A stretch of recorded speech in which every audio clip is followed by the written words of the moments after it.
What's going on, everybody? The networking guru here, and in today's video we're going to finish up domain 1.2 of our CYSA full and free self-paced course. If you like this content, make sure you like, subscribe, share with your friends, hit that bell for notifications. Now let's go ahead and jump right into it, get my face out of here, and let's finish up domain 1.2. Okay, so we're going over domain 1.2.3, and that's just the numbers I give it. If you're not following us in order, that's not something official. It's just finishing up domain 1.2, and we're going over application-related indicators of potentially malicious activity.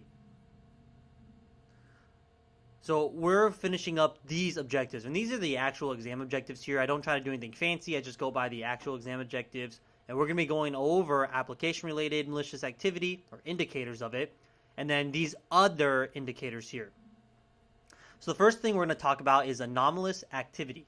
So what we're talking about here is whether we're looking in our logs or we're managing web servers, we just notice activity on the actual server, the application itself, that is not part of the normal baseline behavior. So remember, this is application related. So if we're running a web server, what application in Linux actually creates the web server? What service is it? That's Apache and Nginx. So if we're doing some log dives and we notice, like we notice here, all these post requests for trying to access credentials or trying to access something, we keep sending back errors to this post request, and we see that our log is getting filled up in our Linux web server. That's anomalous activity. If that's not what's normal. So anomalous activity refers to any behavior that deviates from an application's normal operation. This could include unexpected spikes in resources, unusual logging patterns, changes in file permissions or modifications. So imagine, again, we got something like FIM, and we notice that files are getting changed on our Apache web service on our Linux web server. That could indicate some sort of malicious activity. Maybe it's happening at a weird time on our application. That's also an indicator of potential malicious activity. Maybe that application has processes running in the background or child processes that are nested under a legit parent process that we don't know about. That could be malicious activity. Again, the example I have here is a web application suddenly starts generating thousands of failed authentication attempts. This may indicate like a brute force attack. So we understand what this is. Now, how do we detect it? Well, again, in a good defense in-depth approach, proactive enterprise that takes cybersecurity serious, we should already have systems in place, whether that be host-based applications like XDR, EDR, antivirus, that maybe are alerting us and scanning the system for us. EDR, XDR is endpoint detection and response or extended detection and response that essentially does the same thing, just architectured out a little different. Or we could have something like a SIEM in place where we're aggregating all the logs, all this big data on our enterprise, and then we're indexing off that information, throwing up a dashboard, and we're monitoring all of our web server farms. We say, hey, web server 3 that hosts our whatever web application or whatever website, we're noticing an increase in the log sizes. Let's go ahead and do our log dives early this month or this quarter, and let's see what's going on here. So that could be a way for us to monitor and analyze as well. Introduction of new accounts. So if an application suddenly starts generating new accounts, this could be like privilege escalation. This could be trying to create some persistence on our network. So cyber attackers or malicious actors often create new accounts to establish persistence in a compromised system. So imagine, for whatever the case is, we got exploited, and they're going through their hacking or penetration testing steps, and they're pivoting, they're doing privilege escalation, and now they're trying to create persistence. So if we're a proactive enterprise, we're doing audits on our accounts and getting alerts when new accounts are created in some sort of way, and we notice a bunch of new admin accounts. So we go to our system admin, say, did you create this? No. Well, there we go. That was one of our indicators. And now we know there may be a malicious actor trying to set up persistence. So these unauthorized accounts may have administrative privileges, similar names to try to avoid detection. Like they're thinking we're doing some sort of manual audit process, which we may be doing. A common tactic in privilege escalation attacks involve creating a new user with elevated privileges after getting low-level access. So this is just kind of, part of the steps to hacking or penetration testing. Detection methods. How can we detect this? So like I already said, with regular audits or user accounts, monitoring, however we do our monitoring, with whether that be something that is built into our IAM, our AAA server, our Active Directory, our Enter ID, our Intune services, some way to monitor that. And then, of course, just to protect us from this in the first place, we always implement least privilege, the principle of least privilege. Okay, unexpected output. Again, so applications may begin producing unexpected or unusual output when compromised. So this could be random or garbled text. On a personal system or application, you may see text files start popping up on the desktop that you didn't create. And you're like, what is this? Unusual database queries. So if we notice that our database has an excess amount of queries that doesn't indicate the usual pattern or behavior, that could be an unexpected output that indicates malicious activity. Errors revealing sensitive system details. So, on an example here, if an application starts suddenly outputting large JSON datasets that have PII in there or something that could be sensitive, that indicates to us something malicious potentially is happening. Maybe malicious data exfiltration. Maybe web-based application attacks that are trying to, query our database for that sensitive information. Things like SQL injection, cross-site scripting. So detection methods. Obviously, our log analysis that we would be doing as part of our daily SOC routine, our daily SOC duties. Web application firewalls. So if we have web application firewalls, that's a preventative and detective method to stop those front-end attacks. Unexpected outbound communication. So if we see from an application, let's say we're looking at, we do netstat, and we notice hey, there's a lot of traffic coming over this unique port that we deem may be suspicious. That's unexpected outbound communication. So malware and attackers frequently establish outbound communication channels to exfiltrate data, talk to a command and control server, maybe we're part of a botnet, whatever the case may be there, or download additional malicious payloads. So maybe we're doing curl or an NC command to a malicious web server out there to download more payloads. Indicators of unexpected outbound communication include connections to unknown or suspicious IP addresses. So maybe an IP address that is landing in some of these geographic areas that are known for malicious attacks: Russia, China, Iran, North Korea. A good example of this is a server communicating with an external IP over port 444. That's the Metasploit default reverse shell port. So sometimes we have these ports that will be well known for malicious activity, right? And if we see that, obvious, right? Hey, that's an indicator of something malicious. So just network traffic analysis, and however we do this. This could be via NetFlow. This could be a next generation firewall doing deep packet or regular inspection. This could be as simple as us doing Nmap scans, doing netstat commands on our actual systems. I'm going to pause the video real quick and actually log into a Linux machine and show you how we can look at TCP connections. Okay, so I'm on my Kali Linux machine here. So if I want to look at the TCP connections and the outbound connections leaving this system, let's say I think it's compromised. One of the commands we can do here is netstat. If we just hit enter here, it's going to give us so much, and we kind of want to, that's a little bit too much for us. We're going to clear that. I just want to look at the TCP connections. So what I can do here is type in netstat, and we can add these switches on here, ANTP, those are my favorite. And now I can look at all the established TCP connections with the process ID. Now, obviously, I just have Firefox running in the background. I don't have command and control server running. But let's just say this is going over port 444. So right here, we'd look at the port. That's the process ID, our PID. Hey, that's going out to port 4444. We see the application here is maybe a bash script. So it's an SH script. So we may deem that potentially malicious. Now, obviously, that may trigger incident response plan, and we're not just going to kill that session right away because maybe we want to, do some other digital forensics. But if I wanted to kill that process, I could do this command here, kill-9, and then 1323. And that'll actually stop that TCP connection now. Now back to the slides. Just wanted to show you some real-world stuff. Now let's go finish up. Okay, service interruption.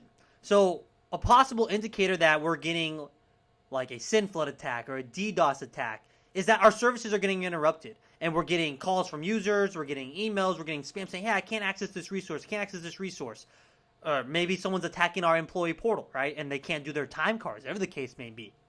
So service interruption could indicate denial of service attacks, malware infections that could be causing instability or crashes. So kind of overloading that server. So then the actual services users need to get to can't run properly.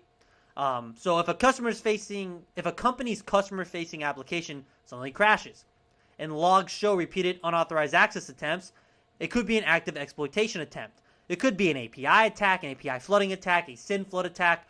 Could be any of that could disrupt the actual servers that should be running for our employees. How do we detect this? IDS, IPS. Again, the server could also have some sort of EDR protection as well. We saw that with CrowdStrike when their EDR, took down the whole country, but that's on servers as well. To reduce this kind of attack, we could have like a high availability, load balancing, lots of redundancy, and then of course just scanning regular patches could prevent service interruption as well. Other potential indicators, application logs. So we kind of went over this already with the logs in our web server. Now this is just getting more specific, saying, hey, if you have an application that's running, an app like file services running, check their logs. If you see a lot of output or you see suspicious output, that could indicate something malicious. Kind of repeating here from we already went over, so I'm not going to go over it too deep. Just want to show you here where in like a Linux file server you could find, or in just a Linux server, find failed SSH attempts, right? So let's just go over these slides. Logs provide critical insights into security-related events, repeated failed login attempts, unusual privilege escalations, unauthorized modifications. So if we have a log file that shows a sudden increase in failed SSH login attempts, that could also be another brute force attack indication. And how we detect it is going to be the same way. Some sort of host-based system, SIEM, vulnerability scanning, doing our log dives as well. All right, now moving on to other indicators. So social engineering. So this is just saying what to be aware of, really. That if we are seeing phishing attempts increase on our email server, maybe it's something to look out for, and maybe we update our training. Maybe we say, hey, we noticed a lot of phishing attempts lately. We don't know if anyone's clicked the link yet. Maybe they're just waiting to tell us. We haven't detected it yet. But let's just do a quick annual training. We run that by the powers to be at our organization and say, yes, let's do a quick 15-minute mandatory training on this because you see an increase. Pretexting is another social engineering attack. This is where attackers create a fabricated scenario to deceive victims. It's like professional gaslighting, right? Kind of getting them ready to be manipulated, getting you prepped to get manipulated. We have baiting. Attackers leave physical or digital baits. This is something that, there was like a big story. This happened quite a few years ago now, where they were leaving USBs in a corporation's parking lot, and those USBs ended up having malicious payloads. So detection methods, security awareness training, email filtering, and then let's say credentials do get stolen. Someone falls victim to a phishing attack, malware gets installed. The way we protect that is the traditional way we always have. Antivirus, anti-malware solutions, network segmentation, EDR, XDR, what I've been talking about this whole slide deck. But like, if someone falls victim to a phishing attack and their credentials get stolen, they're stolen. We can go reset, lock the account, but to prevent anything from happening, multi-factor authentication should always be used. Other indicators, obfuscated links. Obfuscated links. I always say that word incorrectly. I had a speech impediment as a kid. Sometimes it comes back. But anyways, obfuscated links. These are designed to disguise their true destination to trick users into clicking them. So this is URL shortening, hexadecimal encoding. You see the examples here too. It goes in conjunction with social engineering, right? If a malicious attacker sending you an email and they put a tiny URL link so it looks legit, but actually leads you to a bad domain, typo squatting attacks, so registering a domain that's similar. And this ain't going to happen to Google anymore, right? The big companies, they kind of know to buy domain names that are similar to their domain for multiple reasons, business reasons, security reasons. But let's say you have like an employee portal and someone's like, doing good reconnaissance on your company, and they say, hey, their employee portal, I think we can go buy a domain similar, maybe a .net, or adding an O, adding a T, adding an extra E to example.com, or portal.example.com, you had an extra E there. So those are things we have to be wary of. So an example, an employee receives an email stating your account has been locked, click here to reset your password, and they do that URL shortening, so you think, oh, okay, they're just URL shortening it. Maybe I've seen that before in marketing that was legit. Alrighty, now let's go ahead and do our quiz and finally be done with domain 1.2. Okay, I'm at our custom learning management system here. If you want access to this, click the link in the descriptions below. And let's go to our CYSA course. We'll go to our lessons, and we're at domain 1.2.3. We'll scroll down here, and we'll take our domain quiz. Zoom in. Let's do it. Question 1. Your company's firewall logs reveal an internal system communicating with an external IP over port 4444. The system is not configured to initiate outbound connections. What is most likely happening? That is, we're connecting to a command and control server from some sort of malware, some sort of malicious script, maybe a daemon service. Pause the video if you'd like to read the explanation. Question 2. A security analyst discovers a new user account created on a high security system outside normal business hours. What is the most likely explanation? A new user account created? So that's an attacker trying to get persistence. And they try to do it outside of business hours, so maybe no one would detect it. Pause the video if you'd like to read the explanation. Question 3. A company's web application suddenly becomes unresponsive due to excessive incoming traffic from multiple geographic locations. What type of attack is likely occurring? So we have excessive incoming attacks, all from different geographical locations. So A, C, and D will indicate web application attacks. But if it's a lot of traffic coming in, that's more than likely a denial of service attack. Pause the video if you'd like to read the explanation. Question 4. A security analyst notices a web server experiencing a sudden increase in CPU and memory usage during non-peak hours. Upon investigation, logs reveal a large number of authentication attempts from multiple IP addresses. What is most likely the cause of this behavior? So all that to say, we're getting brute forced, right? We're noticing a lot of login attempts. So we're going to go with B here. Pause the video if you'd like to read the explanation. Question 5. Which of the following is an example of pretexting a common social engineering attack? So pretext is getting us prepped, right? Getting us prepped to be fooled into a social engineering attack. So I think the most accurate run here, like registers a domain, that's like typo squatting. Phishing email, that's phishing email. It's not really pretexting. It's not talking, saying, hey, I'm this person, I'm this guy. Let's establish rapport. And it's not a script. So we're going to go with A here. A fraudster calls an employee pretending to be from an IT support to obtain login credentials. Pause the video if you'd like to read the explanation. Question 6. A user receives an email with the following link. It's a URL shortener. What is the primary concern associated with clicking this link? So yeah, it's shortened to hide something malicious, right? So we're going to go with A. The link could be shortened to hide a phishing website. And look at that. We got 100%. I want to thank everyone for viewing this video. Make sure you like, subscribe, share this content, tell your friends about it. And if you want access to our CYSA live virtual training or the full self-paced course once it launches, visit our website, trepatech.com, and I'll see you in the next video as we go over domain 1.3.